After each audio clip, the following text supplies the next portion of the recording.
ഇപ്പോൾ സന്ദീപ് വാര്യർ നമുക്കൊപ്പം telephone line ചേരുകയാണ്. ശ്രീ സന്ദീപ് വാര്യർ, ബി.ജെ.പിയുടെ പുതിയ ഭാരവാഹി പട്ടികയാണ് നമ്മൾ ചർച്ച ചെയ്തുകൊണ്ടിരിക്കുന്നത്. 10 വൈസ് പ്രസിഡന്റുമാർ, 4 ജനറൽ സെക്രട്ടറിമാർ, ഒപ്പം 10 സെക്രട്ടറിമാർ എന്നിവരെ ഉൾപ്പെടുത്തിക്കൊണ്ടാണ് ഈ ഭാരവാഹി പട്ടിക വരുന്നത്. അതിലേറ്റവും പ്രധാനം മുരളീധര പക്ഷത്തെ വെട്ടിനിരത്തിയിരിക്കുന്നു എന്നതാണ്. M.T. രമേശ്, ശോഭ സുരേന്ദ്രൻ, അഡ്വക്കേറ്റ് എസ് സുരേഷ്, അനൂപ് ആന്റണി ജോസഫ് എന്നിവരാണ് ജനറൽ സെക്രട്ടറിമാർ. അത് ബി.ജെ.പിയുടെ ആഭ്യന്തര കാര്യമാണ്. ആ പാർട്ടിയിൽ ആരൊക്കെ ഭാരവാഹികളാകണമെന്ന് സംബന്ധിച്ച് തീരുമാനമെടുക്കേണ്ടത് ആ പാർട്ടിയാണ്. അത് സംബന്ധിച്ച് അത്തരത്തിൽ ഒരു അഭിപ്രായം രേഖപ്പെടുത്തണമെന്ന് സംബന്ധിച്ച് എനിക്ക് ചില ആശങ്കയുണ്ടെങ്കിൽ മുൻപ് ആ പാർട്ടിയിൽ പ്രവർത്തിച്ചിരുന്ന ഒരാളെന്ന നിലയ്ക്കും ആ പാർട്ടിയുടെ ആഭ്യന്തര കാര്യങ്ങളെ സംബന്ധിച്ച് ധാരണയുള്ള ഒരാൾ എന്നുള്ള നിലയ്ക്കും ഒരു സ്വതന്ത്രമായിട്ടുള്ള വ്യക്തിപരമായിട്ടുള്ള ഒരു നിരീക്ഷണം പങ്കുവെച്ചു കഴിഞ്ഞാൽ വാസ്തവത്തിൽ ഇത് കേരളത്തിലെ ബി.ജെ.പിയിൽ നിരന്തരം സംഭവിക്കുന്നതാണ്. ഏതെങ്കിലും ഒരു പക്ഷം പാർട്ടി പിടിക്കുന്ന സമയത്ത് മറുപക്ഷത്തുള്ള ആളുകളെ ഏകപക്ഷീയമായി വെട്ടിനിരത്തുക എന്നുള്ളത് സ്വാഭാവികമായി സംഭവിക്കുന്നതാണ്. ഇവിടെ സുരേന്ദ്രനും മുരളീധരനും ഒക്കെ കഴിഞ്ഞ കുറെ വർഷങ്ങളായി അവർ ചെയ്തു വെച്ചതിനുള്ള അതേ രീതിയിലുള്ള തിരിച്ചടി കിട്ടുകയാണെന്ന് മാത്രമേ ഇപ്പൊ പറയാൻ സാധിക്കുകയുള്ളൂ. പാർട്ടിയിൽ വളർന്നു വരുന്ന പാർട്ടിയിലെ ചെറുപ്പക്കാരായിട്ടുള്ള ആളുകളെ, പാർട്ടിക്ക് ഭാവി ഉണ്ടാകുമായിരുന്ന ഒരുപാട് ചെറുപ്പക്കാരെയൊക്കെ വെട്ടിയൊതുക്കി തന്റെ ആളുകളെ, ചിങ്കിടികളെ മാത്രം വെച്ചുകൊണ്ട് മുന്നോട്ട് കൊണ്ടുപോകുന്ന ഒരു സംവിധാനമായിരുന്നു സുരേന്ദ്രനും മുരളീധരനും കുറെ കാലങ്ങളായിട്ട് ഉണ്ടാക്കിയിരുന്നത്.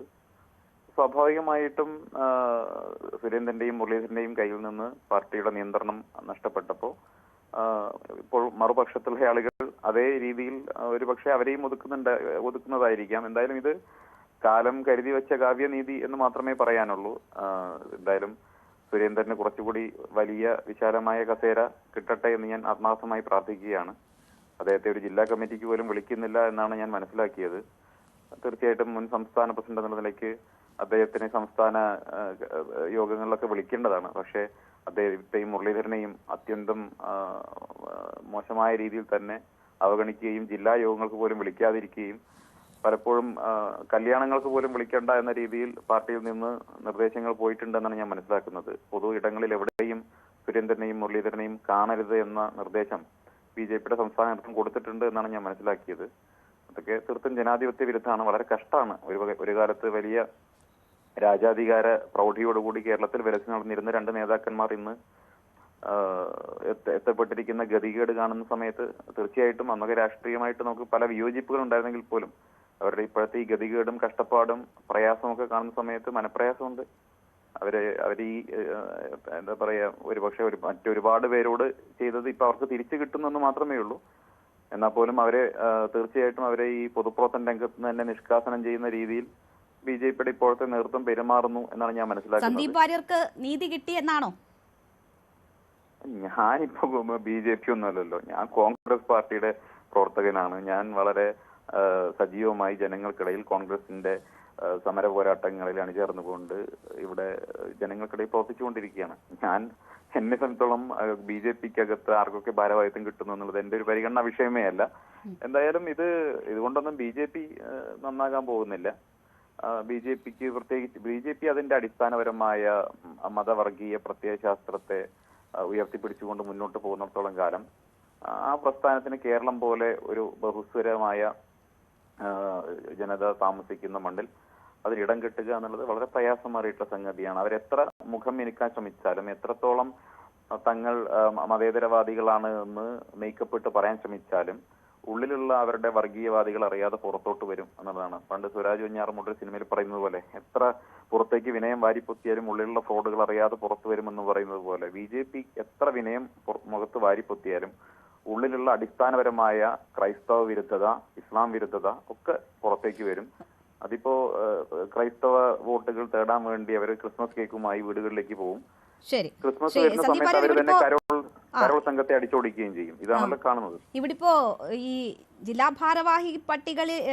ഭാരവാഹിത്വത്തിലൊക്കെ അവരുടേതായ ചില ആളുകൾ കാണുന്നുണ്ട്. ഇതിപ്പോ പൂർണ്ണമായും വെട്ടി ഒതുക്കിയെന്നാണോ, അതൊരു തിരിച്ചു വരവ് ഇനിയായാലും സാധ്യമാകുന്ന തരത്തിൽ ഇവർ നിലനിൽക്കുമെന്നാണോ?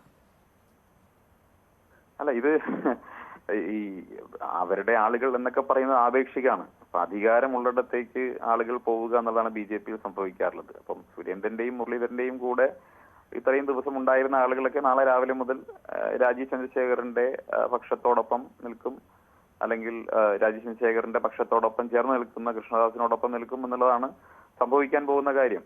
ആ ആളുകളൊക്കെ നഷ്ടപ്പെടാൻ പോകുന്നു എന്നുള്ളതാണ്. സുരേന്ദ്രനും മുരളീധരനും BJP രാഷ്ട്രീയത്തിൽ അനാഥമായി മാറി എന്നുള്ളതാണ് ഞാൻ മനസ്സിലാക്കുന്നത്. പ്രത്യേകിച്ച് ജനകീയമായ യാതൊരു പിന്തുണയും ഇല്ലാത്ത ഒരാളാണ് മുരളീധരൻ. സുരേന്ദ്രൻ കേരളത്തിൽ യുവമോർച്ചയുടെ കാലം തൊട്ട് പ്രവർത്തിച്ച് കയറി വന്നിട്ടുള്ള സംസ്ഥാന പ്രസിഡന്റായിരുന്നു. പക്ഷേ മുരളീധരൻ BJPയുടെ അടിസ്ഥാന പ്രവർത്തനങ്ങളിൽ എവിടെയും ഉണ്ടായിരുന്നില്ല. ബൂത്ത് പ്രസിഡന്റായിട്ടില്ല, മണ്ഡലത്തിലോ പഞ്ചായത്തിലോ ജില്ലയിലോ എവിടെയും പ്രവർത്തിക്കാതെ ഹെലികോപ്റ്ററിൽ നിന്ന് ഡ്രോപ്പ് ചെയ്തിട്ടുള്ള സംസ്ഥാന വൈസ് പ്രസിഡന്റായി ഡ്രോപ്പ് ചെയ്ത ഒരു ഡൽഹിയിൽ മാത്രം രാഷ്ട്രീയ പ്രവർത്തനം നടത്തി പരിചയമുള്ള, പണ്ട് ABVPയിൽ പ്രവർത്തിച്ചു എന്ന ഒരൊറ്റ ലേബലിൽ BJPയുടെ സംസ്ഥാന വൈസ് പ്രസിഡന്റ് ആയിട്ടാണ് 2009 കടന്നു വരുന്നത്. അപ്പം BJPയിൽ വളരെ ചുരുങ്ങിയ കാലത്തെ പ്രവർത്തന പാരമ്പര്യം മാത്രമാണ് മുരളീധരനുള്ളത്. അതുകൊണ്ട് തന്നെ അയാൾ ഒട്ടും ജനകീയനല്ല, ജനങ്ങൾക്കിടയിൽ വേദികളില്ല.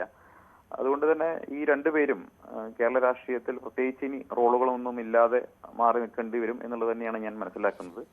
പ്രത്യേകിച്ച് അവരെ പൊതുപരിപാടികളിൽ എവിടെയും കാര്യമായിട്ട് പങ്കെടുപ്പിക്കേണ്ട എന്ന രീതിയിൽ തന്നെ ആയിരിക്കണം BJPയുടെ നേതൃത്വം തീരുമാനിച്ചിട്ടുള്ളത്. അതാണ് ഇപ്പോൾ കണ്ടുകൊണ്ടിരിക്കുന്നത്.